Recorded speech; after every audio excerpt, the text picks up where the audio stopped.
everybody has an opinion about everything. Right. But you have to know who you are authentically when the camera's on and when it isn't. And even as a woman, I understand and I know how to move in that. But there's not much you can say to me to hurt my feelings. Been there and done that. Got the t-shirt to prove it.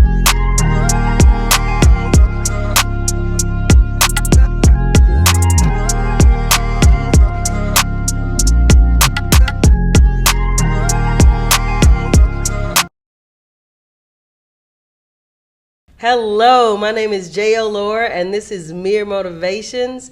I want to welcome you all to our set today. Mere Motivations, we are an organization that talks about trauma, triggers, and overcoming your trauma and triggers for triumph. We talk about success stories and how to pivot your life to become the best version of yourself. Today, our guest is Varion Walton. I am so excited. She is a 20-year career journalist. She also has been on personality for Way 48. Yes. And the Bessie Smith Cultural Center board member.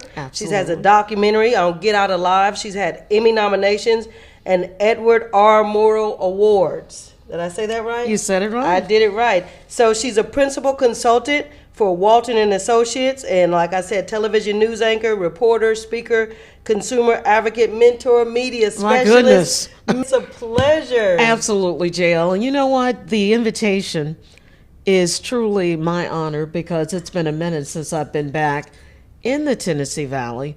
And when you said WAFF, I had to think about that. That's been a number of years. Yeah. I'm going to be honest. She said 20. It's been more like 25 or even 30 years. 25. Well, here you go. 25 and 25. That's what we're going to say. 25 and 25. Let's That's make right, it work. baby. How about that being motivation Yes, enough to get yes. us started, indeed. Yeah, so I just want to ask this question because here I am with the honor of interviewing the premier interviewer. How does it feel to be interviewed today?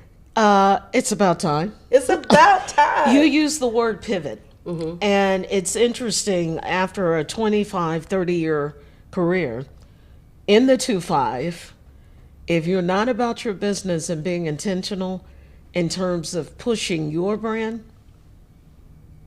you're going to find yourself left behind.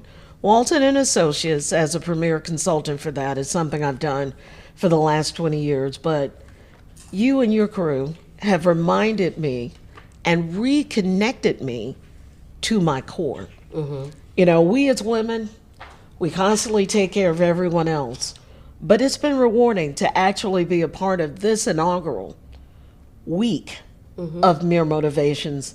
And I'm here to tell you, you've got something here. You can go on and take that to the bank. And listen, and I trust it coming from you because you tell the truth. I do. I try. And you do your research. I do. And you know people. People is relationships and people. That's a part of any and everything you do, whether it's spirit-filled, in your daily life, in your family life, when you are true and authentic to who you are. You know, there are people that are going to love you unconditionally, and then there are those that will just love you, you know? Right. But the biggest thing is to be around those who celebrate you as opposed to tolerate you. And that's truly the way that that's the only way we're going to make it through 2025 is together. Yes, that's true. Together. Togetherness is what's most important because we live in a society that thrives on dividing, and we live on a society that thrives on pointing out differences. But what we need to do is focus on the similarities and what makes us one. You know, and I think that's important. And with that being said, I want to lead into the question. And in your 25 years of being a journalist, what have you learned the most about people? That we're more common than we realize. That's even down to the crew that's a part of Mere Motivations. Might start with a number of people here in Huntsville started almost 18, 20 years ago. And when you think about the 6 degrees of separation, they're more like 4, you know, 2 removed. Because somebody knows somebody, someone else knows somebody, but it is your reputation, who you've been, you know, when no one is watching, and who you've been throughout that entire time that's going to stand the test of time. You know, I'm not telling you I'm perfect by any stretch of the imagination, but you'd be hard pressed to find anybody that says she doesn't work her tail off. And outside of that, the rest of it, your opinion of me is not my business. However, it's important to me for you to say as a journalist that she really digs deep, and then she digs even deeper when it comes to seeking the truth about things that really affect you, your family, and the generations to come. Right, and you're reporting news, so news it can be scary, right? Because people look to you, right? People look to reporters and journalists to tell us what's going on out in the world. And we look for that sense of security in what you have to say. Well, you have to be one of the most trusted names in news. There are so many people that have confused bloggers with journalists. And unfortunately for us as journalists, that line is getting blurred. You know, that line used to be very defined between tabloid and news. And if you are someone that can be true, if ethics is a part of what you do, if integrity is a part of what you do, no matter what format, good news and good storytelling honestly transcends technology, cameras. There are people that are making a difference on TikTok. I'm not a TikTok girl. Right. I don't have that kind of time, but Right. you have to meet people where they are. And it's interesting, even Jamal Bryant, you know, who started with the Empowerment Temple out of Baltimore. It was interesting to watch him over the years meet people who they were. There were times that he would have some 20,000, 30,000 people watching his sermons on Sunday morning Yes. in real time in Twitter. So journalists have to make certain that they can pivot, that they can move with the times, and that they understand what it is that people truly want. Nobody is sitting down watching the news at 5, 6, and 10 anymore. Our grandmothers did that. Yeah. They made sure they watched the news. Society today isn't doing that because they really don't have the time. But you have to be someone that knows your craft, works on your craft each and every day, and just know exactly what sets you apart from everything that's out there, because blogs come and go. There's a saturation, Yes. oversaturation of blogs that are out there. But if you are someone that built your foundation on truly being about your business and understanding what it is that you do, funny story comes to mind. Even being here in Huntsville, when I started Restaurant Scorecard, it was a franchise that honestly changed my life at Channel 48. And I can't tell you how many restaurants, I won't name them, corporate chains, that would try to push a stack of gift cards in my hand, you know, to get a favorable report. Right. And they would cook for us, they would do this, that, and the other, and the photographers really didn't like shooting Restaurant Scorecard for me because I wouldn't let them eat a thing. You can't you can't eat the macaroni and cheese. You can't eat the lunch that they prepare for you, because the day and hour your score goes from 98 to 68, guess who's going to be on your front door? Oh, yes. Okay? So when you Yes. are above board, when you truly understand authentically your job, you'll find that longevity is a huge part of that. Now tell me, when we talk about bloggers and real journalism, the difference, and I believe, and let me know if I'm wrong, is the research and in-depth studies of it being more just opinion. Do you think, I think a lot of times people on social media, and they project their opinions of what they feel the facts are. And journalism, tell me the in-depth, so we can know the in-depth of the research that you have to go through to bring a truthful story. Well, the biggest thing that I think that changed the industry was when Facebook gave everyone access to a live button. Oh, Okay, that's when it changed. Just because you have a live button on your Facebook account doesn't necessarily mean that you should turn it on. And anybody that knows anytime I go live, I'm coming with information Right. that's not only for your heart and soul, but information that can make a difference for you and your family. And this business has changed over the years, but the fundamentals is what we have to get back to in order to survive what may be coming down the pipe. And as you say that, I lead into a question, and in it, I want you to answer it honestly, because there's been some opinions perpetuated about news that the assumption has been that the assumption that some news has been fake news, and that you actually have a story where someone who didn't know you tried to attack you because of your art and journalism, and they assumed that your news was how has that touched your heart and soul as someone who's a truth teller and a truth seeker, that someone would assume, based on the way that society is, that everybody has the live buttons and everybody have opinions and everybody's blogging? Tell me, how has that affected or impacted you in your career and as a person, and how did you bounce back from that attack? Well, you have to understand something. Accountability is a huge part of what we do as journalists.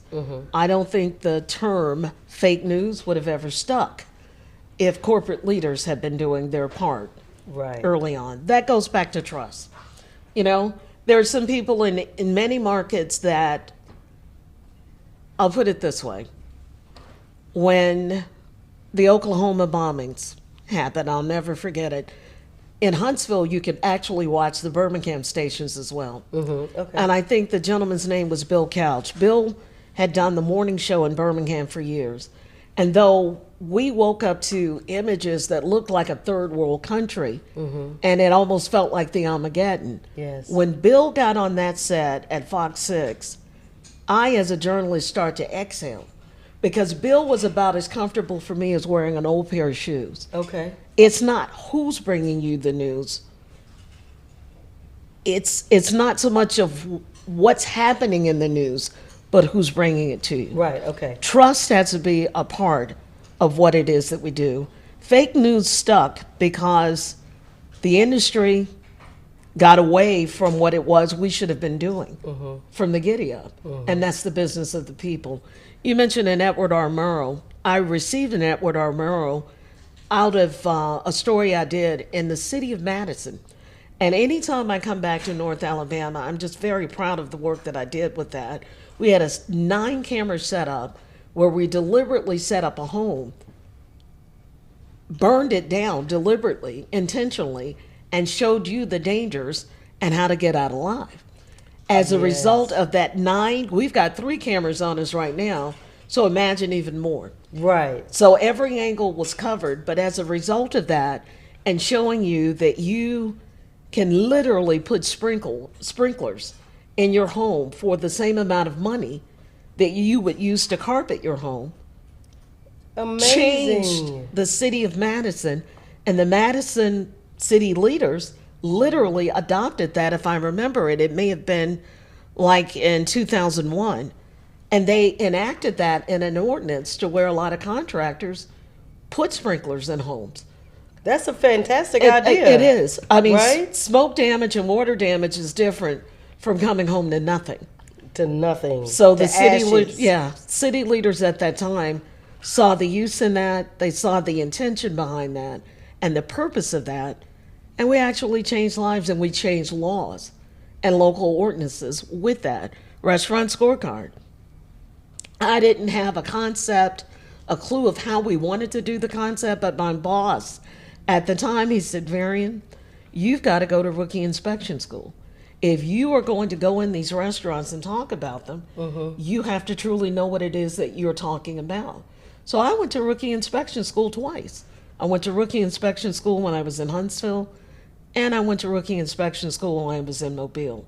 So the viewers actually got to see me sit side by side, shoulder to shoulder with real inspectors. And what was crazy about Huntsville, because it was the inaugural part of that, people thought that I told them where not to eat.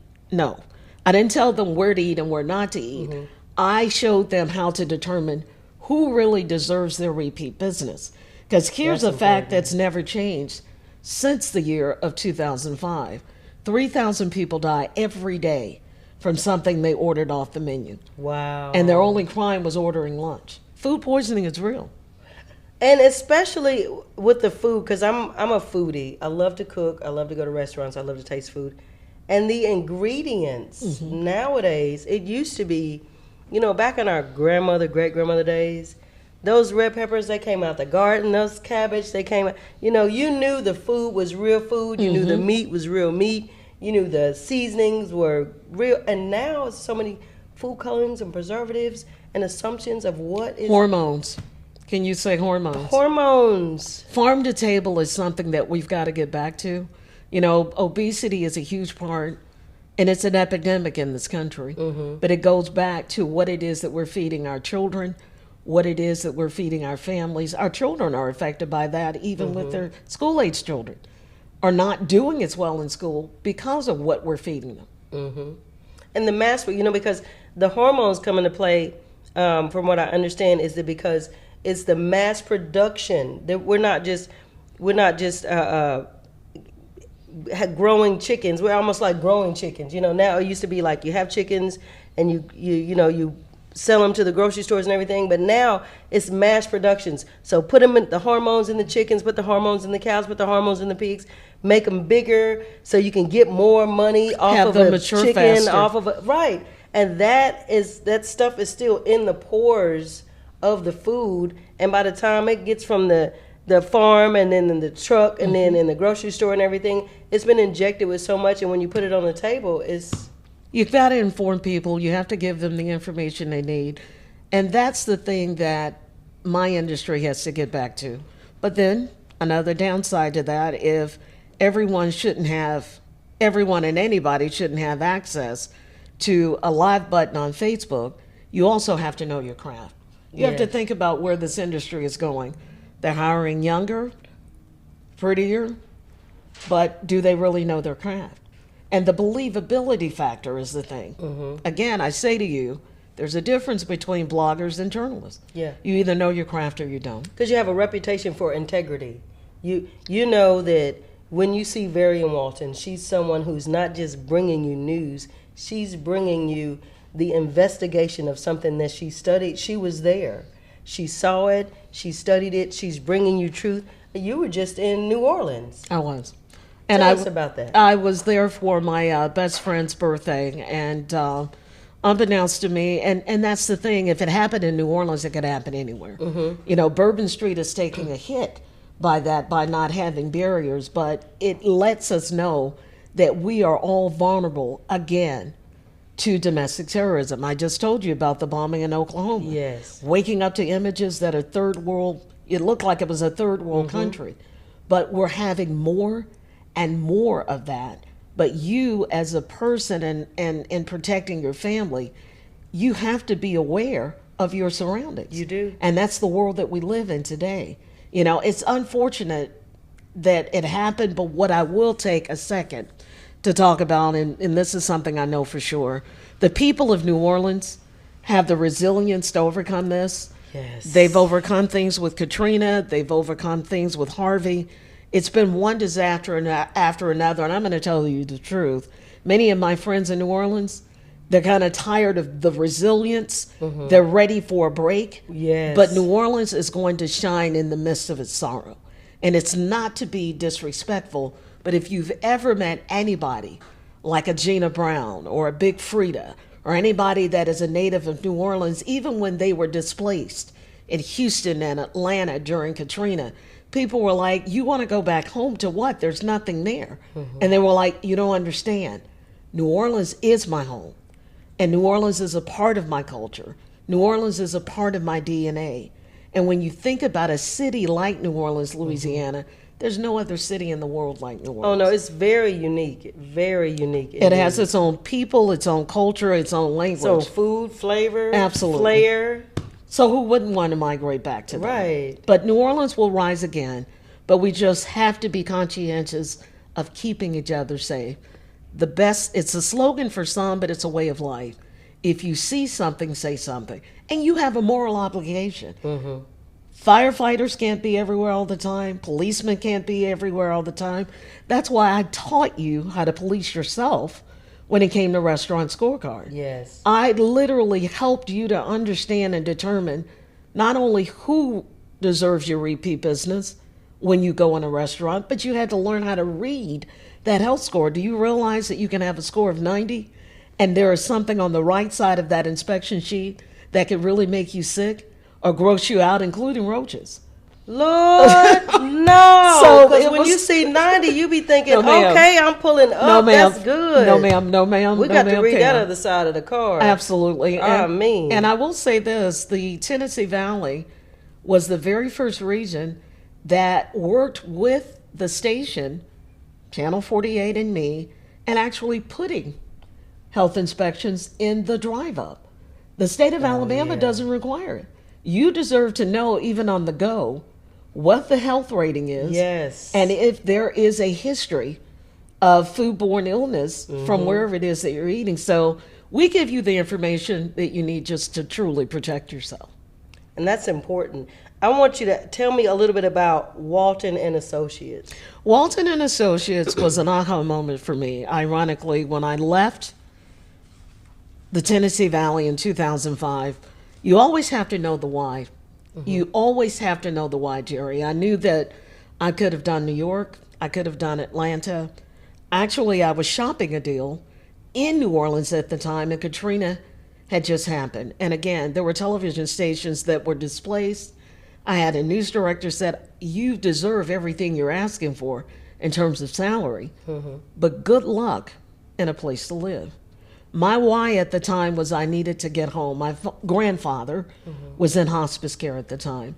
And amazingly, he only lived 6 months after I got on the Airmobile. But that is something that was so rewarding for me personally that you don't get a redo on that. And the biggest thing about Walton and Associates, I looked at it, I had a lot of information after 20 years in the business that each one teach one. You have to reach, Yes. teach, and empower that next generation. And honestly, that's how we started. Ironically, Walton and Associates is a consulting firm that helped younger talent to land their first job, second job, or third job. And I'll never forget it. There was a snowstorm in Huntsville. I think it was 2011. And I started that company on nothing more than trust, belief in myself, and the will of God. And I literally put a graphic up that Martin Luther King Jr. said, take the first step even when you can't see the whole staircase. Oh, yeah. So the irony of this and mere motivations, you're doing what you're doing today is no different than what I did in 2011. You don't have the whole staircase in front of you, but you have a crew that supports you. I do. You have a crew that believes in you. You believe in yourself, and you see a need for information. So information is key. Knowledge is power. And I want to say to you, keep going. I appreciate it because just like you, I believe in bringing people substance and in sharing stories to help people overcome, different things in their lives so they can go from, where what may have been something that was, because everybody has a story that a part of their life that wasn't the best part of their life. And we need to teach, you said each one, teach people how to pivot and to be more successful in their lives from a bounce back. And so with that being said, I would like to ask you, what are some of the best and worst, or what is one of the best or one of the worst moments in journalism in all of your years? What is like the best moment you've ever had? And then what is a moment would you say, it was hard for me to get through Well, the this? Get Out Alive deal, to be back in the Tennessee Valley, back in the city of Madison, to know that you've got to live an impactful life. When you wake up, and you and I shared this the other day, if you wake up with a pulse, you still have a purpose. Right. So if we woke up today, there is something that still needs to be done. The worst of the worst for me, honestly and truly, was a story that I'll still haunts me today. There was a baby, and I'll never forget her name, Kateria Blackburn. I was in Birmingham. Her mother was a crack addict, Oh, wow. and her mom traded her for crack. And the thing that I want to just take 2 seconds, and I hope that everyone gets the message in this, that baby was missing for the first day. Then she was missing for the 10th day. Then she was missing for the 20th day.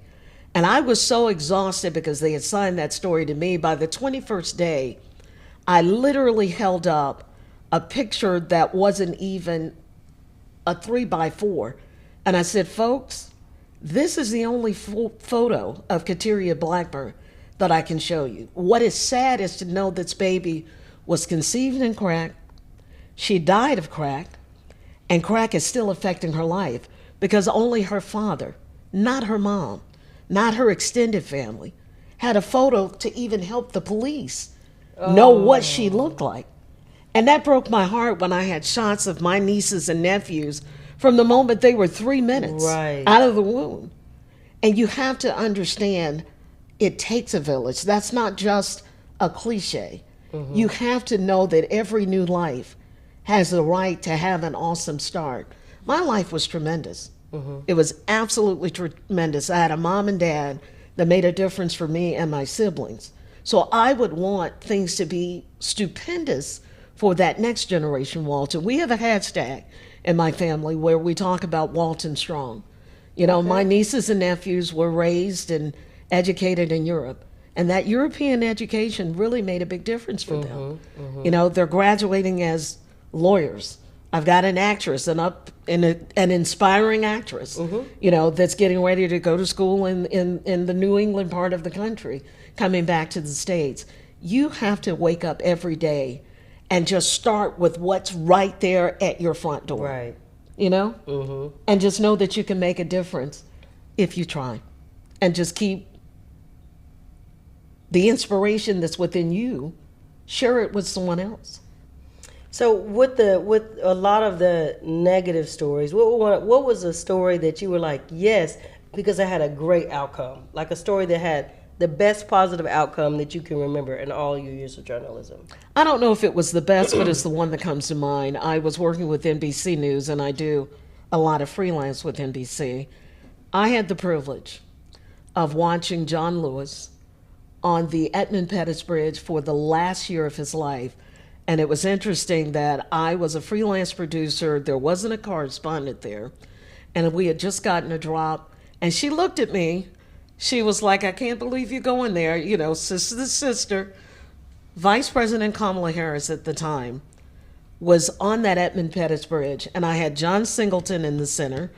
I had Nancy Pelosi to the left of him. Okay. And I had Kamala Harris to the right. And I looked at her and I said, you know, my sources tell me that you just wrapped up a call with Joe Biden, and it would appear that you're ready to accept the nod as vice president. And she looked at Pelosi. She looked at John Lewis. She said, well, I cannot tell a lie. I have spoken to Joe Biden, and we're ready to move forward. And I felt very proud of that moment, because not only did those skills of 20 and 30 years ago lead to that moment, but that was an exclusive for NBC News. Yes. And to know that John Lewis literally walked his last 50 steps on that bridge for the last time. And I was a part of that history. And that stayed with me for a long time. Yes. I'll never forget the day and the hour. That was in early March of 2020. And honestly, we should have been quarantining then. By March 19th, the world had shut down. And isn't it something? And nothing else mattered after that. That's when we went through COVID quarantine.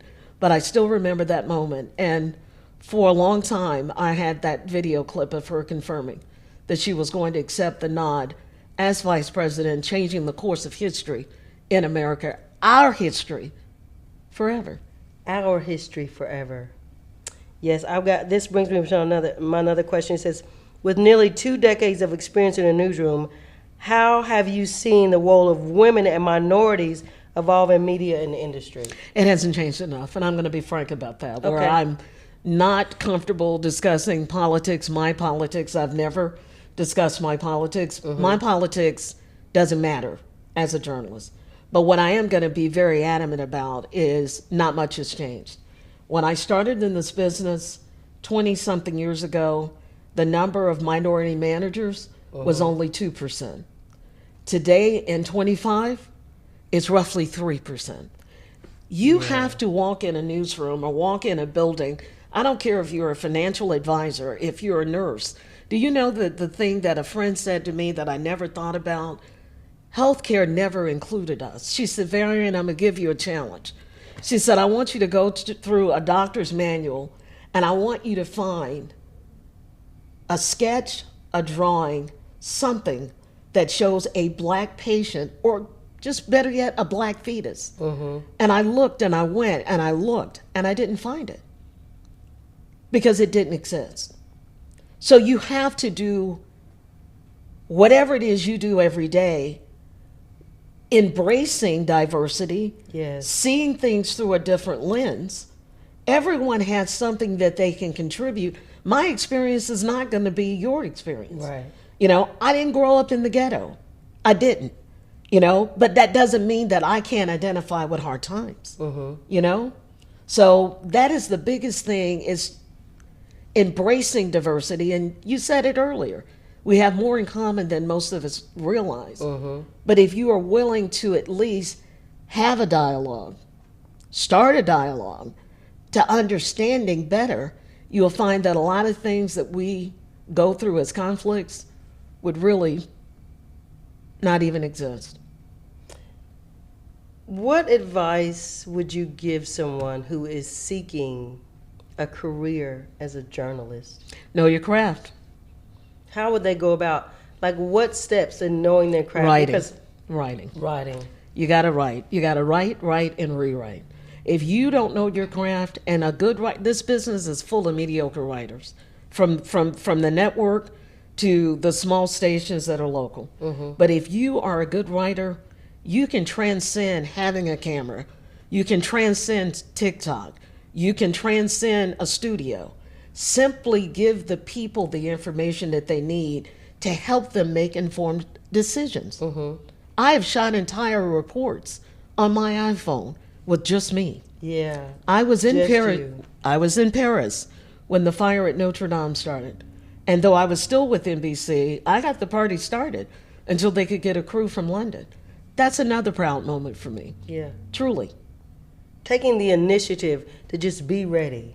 And you got to always be ready. If you're a journalist and you don't have something that you can record, we're historians. And that's the thing, if I could wrap that part up. Yeah. Journalists are historians. That's who we are by nature. You are there to document something, whether you're documenting it in real time, but you have to bear witness to history that is being made. So if you learn to be a solid writer, and because of the sentiment, if you will, of journalists today, I would advise any young person to get a major in English. Learn to write, learn composition. You could take an English degree and go be a public relations person for Delta Airlines. You can go and do public relations for Airbus. You can go and do public With an relations English degree. With an English degree. I'm not Yes. gonna mince words with that. I today would never advise a young person to get a degree in journalism. You're gonna learn the nuts and bolts, and every television station is going to teach you how to go and cover and gather news. But if you get a degree in English, the sky is the limit. That's really good to know, because you're such an eloquent speaker. I just never had a Southern drawl. And funny story about that. I, as a kid growing up in Pritchard, Alabama, was ridiculed. My brother, God bless him, I love my brother with my whole heart. I'm older, but he was the one that felt like he was my protector and my big brother. A lot of kids would say, your sister always sounds like she talking white. And he was like, what's talking white? Right. She's speaking English. Why is that so difficult for you to understand? Why do we have to label an eloquent speaker as Absolutely. someone? But he took a lot of beat downs, for defending Protecting me his sister. and protecting his sister. But the bottom line is, Southern draws work for whomever, they work for. I just never, there's some people that have a Southern accent, they have a Southern drawl, and then there's some that have what I call a Southern glide. They're almost singing, sing-talking Right. kind of delivery with what they do, but just never did, and was absolutely asked, are you sure you were born in the same family, the right family, because you don't sound like anybody else in your family. I'm definitely a part of the Walton clan, and again, Walton strong is how we live our lives. Absolutely. I believe it. I mean, my grandma used to say all the time from us, she'd say, Jerry Lynn, we come from good stock. Oh, yeah. I used to love when she said that. Now, as a woman, in my prime, at the age that I am, I understand what she meant was strong, an overcomer. And as a woman in the industry, where you're in front of cameras and you're in the media and you have lots of people around you, as a woman, how have you had to adjust in the industry that is mostly like similarly male dominated? How have you had to adjust yourself as a woman to match that energy, to rise above what most people think women are? You have to know who you are through and through. You have to know who you are through. There are so many cyber bullies that sit behind keyboards. They have that vibrato when they're in their own living room and can say something mean and nasty. Everybody has an opinion about everything. Right. But you have to know who you are authentically when the camera's on and when it isn't. And even as a woman, I understand and I know how to move in that. But there's not much you can say to me to hurt my feelings. Been there and done that. Got the t-shirt to prove it. But I know authentically, without a doubt, every day that I wake up, Varion Walton is who I am. My name is different, or used to be. There's so many Varions that are out there now. Initially, it was of German descent, but the name is more common now than ever before. But it was instilled in me, even with my dad, and he had a very interesting way of saying it. He grew up in Marengo County, Alabama, one of the poorest counties in South Alabama, and there were 13 of them, and he was number 8. So by the time he got the hand-me-downs, there wasn't a whole lot to hand down. Right. So he made it clear number to 8. us, me, my brother, and my sister, all I have is my name. Don't piss on it. Listen, I don't mean to be said crass. all I want is my name. Absolutely. Give me my name, and Yeah. she did something with that name. Absolutely. Wow. Definitely. And throughout history, you've seen the world evolve. I'm sure in 25 years. Like you were standing on the bridge when with Kamala Harris. That's amazing. Even as a woman, as a vice president, like I'm so proud of her and her accomplishments, because just like you, she had to overcome so many hurdles in a male-dominated society to be seen and heard, as they say, the qualified black woman. Okay. I have to say, I'm not so much on government, but that's my girl, because I'm proud of her. And as a woman who've risen above what most people think of women, to be successful as a profession and to put her name out there is something that is certifiably good. That's really important. And what impact has it made on you as a person? How do you see the world differently from where you viewed it as a journalist, being right there on the scene? Well, you have to really understand who people are, and you want to stay optimistic. I'm cautiously optimistic every day that I wake up, but tomorrow's not promised. The time you think you have, you don't. I have had a lot of colleagues, confidants, and dear friends still leave this earth in 24. But moving forward, the lesson that I've learned for me, even as a journalist, as a daughter, you can't pour from an empty cup.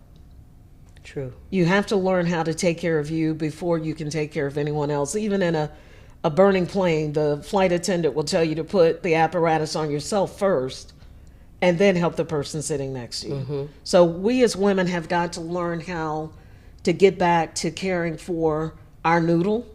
So many people, the most prevalent story I've heard recently, there's an epidemic of loneliness in America. We're all connected. We've got 15,000 contacts in our phone, but how many of those people are actually confidants? Yes, that's so very true. You're going to catch that next week. Yeah. You know what I'm saying? You can have a bunch of people who are associates, but how many of them are truly confidants? Life is about making the connection. The connections that I made in North Alabama some 20 years ago are working for me today. They're working in this moment. That's exactly how I met you. Yes, ma'am. You know, but it is the relationships that you cultivate that will ultimately bring you a harvest that you can live with and live on for years to come. You said something earlier, which I'm going to connect with that. You used the word trust and you used the word integrity. And it's important to surround yourself in a village of people that have the integrity and that you can trust have your best interests at hand. And don't forget the word ethics. Ethics. Ethics is something that has left my industry many years ago, and that's why it's in a free fall. I said it. Yes, I did. TV news is in a free fall.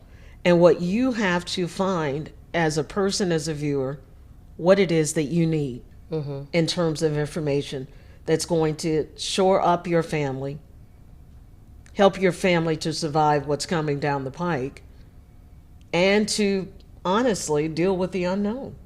And even when you say what's coming down the pike, I think the thing is that the preparedness for that is the integrity, is the trust, is having the circle of people that have your best interests. So, you know, each one teach one, that we're here for each other to hold in arms and to be that support system. So no matter what it is, we can take the brunt of that, because really how we survive life is being our authentic selves. And no matter what, not allowing anything to change the core of who you are. Because as they say, you know, as the smoke clears, when the smoke clears, I'm still me. And you're still you, no matter what has been. Varion Walton is still you. And there's so many more years to come in journalism. There's so many more things for you to report and you to bring to us. And we can trust that name, that when you bring us the news, we know it's real. Well, the biggest thing, and that's the biggest lesson, honestly and truly, the time you think you have, you don't. And if you're not living a life that impacts others, at the end of the day, if you're a young journalist watching this, find the love of your life often. Make certain the love of your life is your friend. Yes. Make certain that person is truly supporting you, celebrating you, not just tolerating you. Or using you. Absolutely. Celebrating you. And right. the biggest lesson I ever learned, you are the only person you can do anything about. You That's can't true. change another individual. You be the best person you can be.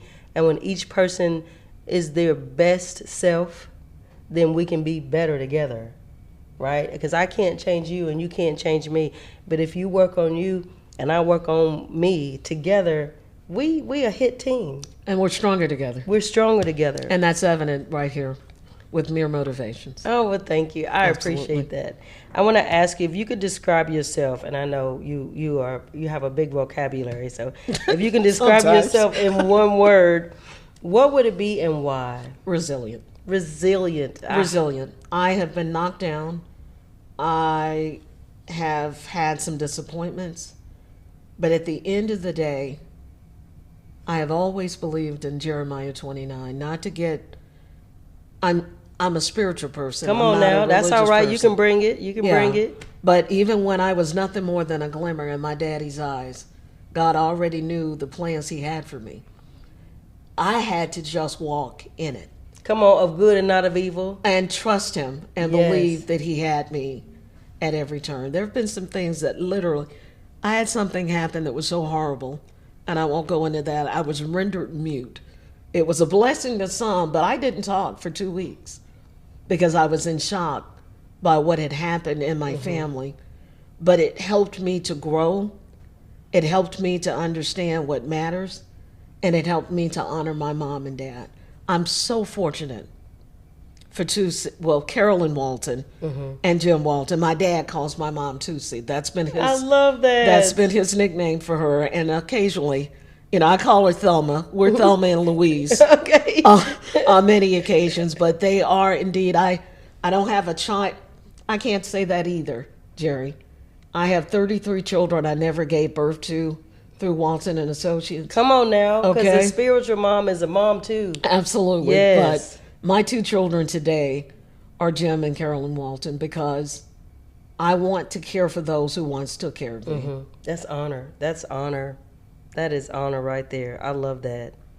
So when we're talking about that, I want to say about, tell me about the journey of some of your stories from childhood, because I always say everybody has a color purple story, where we have some difficulties in our childhood or different things that have happened to us and the pivot and how we've evolved as humans. And so, like, what are some of the best, and or if you like to speak of worst moments in your childhood that made you Varion Walton? Well, you know what?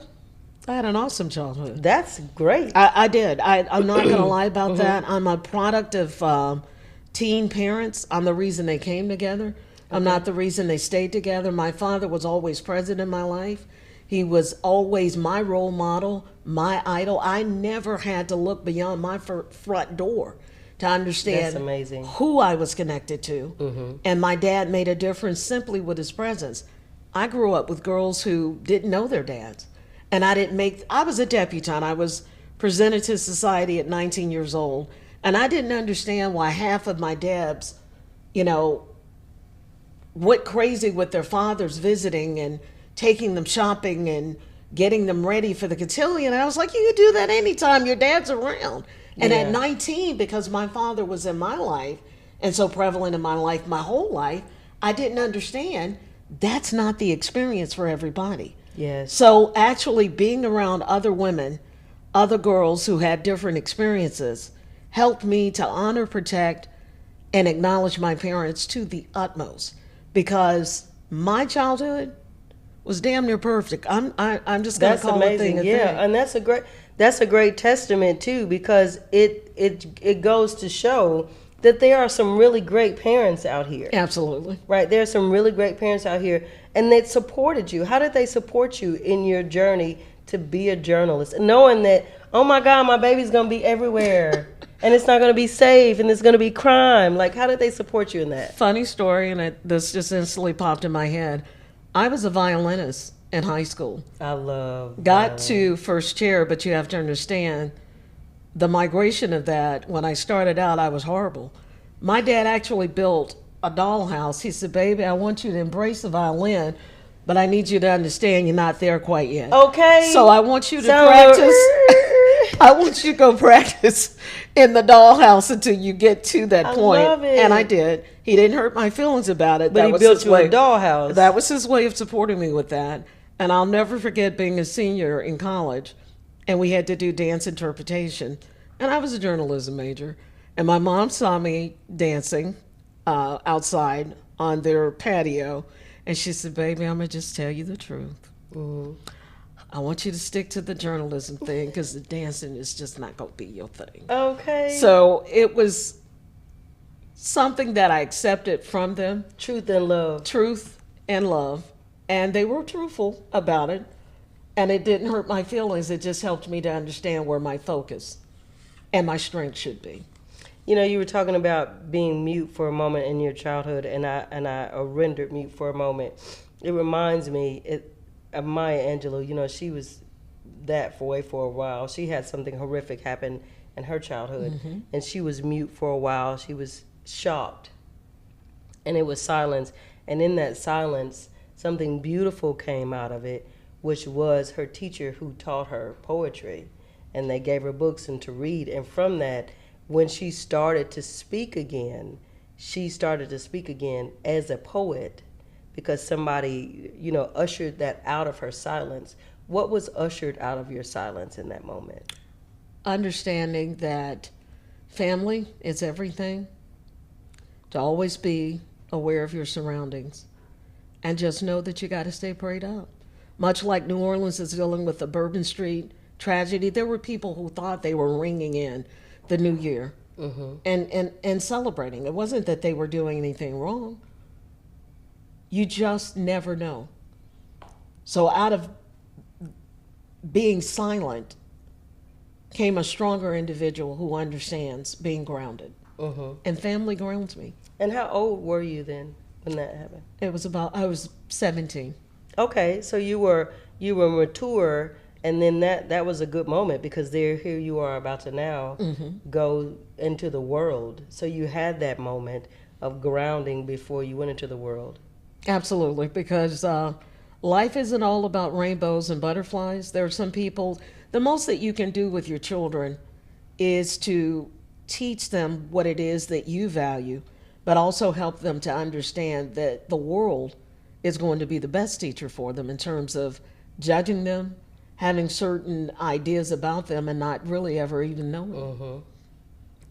I'll wrap it up this way. My sister, who's 8 years younger than me, Dr. Katina Walton, she became a PhD because my brother and I set the bar high for her. And she was a teacher in Mobile. And when I was on the air in Mobile, she said, why is it that all my life, I've watched you allow people to call you Valerie Walton? And she said, when you hit the air in Mobile and they supered or put your name on a font and had Varion Walton, there were people that were like, change your name and everything. Right. Like, no, you just got it wrong. You got it wrong from the giddy up. But she said, from that moment on, I understood who was truly a friend of yours and who knew you. Wow. That's because important. those who didn't know you called you Valerie. Right. And that was the barometer for me to understand who truly knew the essence of you as a kid growing up in this community. And you just said something about teaching your kids that life isn't all about butterflies and rainbows. And when you said that, I thought to myself, the truth is we have to understand that butterflies come from caterpillars. And That's a whole nother story.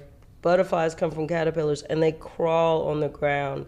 I was thinking about, because I wrote in my book, the book that I have, The Great Get Out, I was writing in my book that the butterfly comes from the caterpillar, and if you survive on the ground, in the terrain where birds can come down and get you this way, or you can have some come out the ground like moles or whatever and gobble you that way. If you survive and break out of that chrysalis, and the struggle with the butterfly is that you have to fight to get out of the chrysalis, which is what we call the cocoon.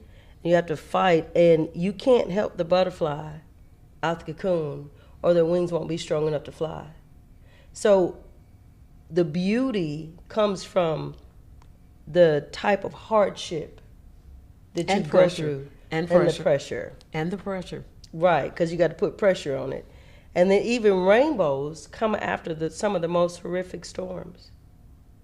The rainbow is after it rains. You don't usually see a rainbow pop on a clear, perfect day.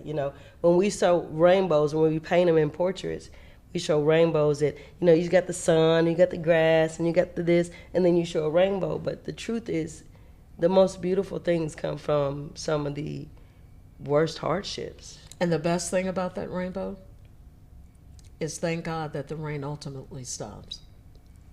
It doesn't rain always. And that's the thing we have to keep in mind moving forward. It doesn't rain always. Yeah. The storms don't always last. So how do you balance, because you are a big family person, balance your career and family as you travel all over the world and still have your parents to care for? I find that me time. Me time is essential. We as women multitask. We multitask all the time, but you have to replenish your cup. Again, you can't pour from an empty cup, and I learned that the hard way. Hitting that brick wall, Jerry. Yes. Is running. Is an ugly thing. Yes. And when you hit it, it's not pretty, but you can recover. But it can be prevented to where if you pace yourself, use time management. Those are the key words moving through the new year, family. Right. Time management. Be intentional Yes. about what it is that you're doing and learn to restore yourself and then care for those that you really care about. Well, I appreciate you allowing me. It's been an honor to interview you today, and I want to reward you with a Mere Motivations tote bag. This tote bag says "Meant to Be." This is a meant to be authentic tote bag, and I would like you to carry some of your memories and your memoirs in this bag. I know everywhere you go that it is definitely meant to be. Well, this was meant to be, and what I need you to understand, any journalist watching this understands, especially if she's female, because I want you guys to know this is perfect for a microphone. It's perfect for a recorder. Okay. It's perfect for it. This is the new to-go bag. Never new be to-go. caught without your meant to be mere intentions bag, because it's multi-purpose, honey. It's a to-go bag to help me cover future hurricanes and storms that are sure to come. And in I my want life you to this think of season. us in this moment when you carry it. Absolutely. Thank you so much, Mary. You're a Walton. good- You're fabulous. You're in good hands, and you're going to be fine. Yes, ma'am. Thank you so much. All right, guys, that's Mere Motivations. We thank you for being with us, and we'll see you next time.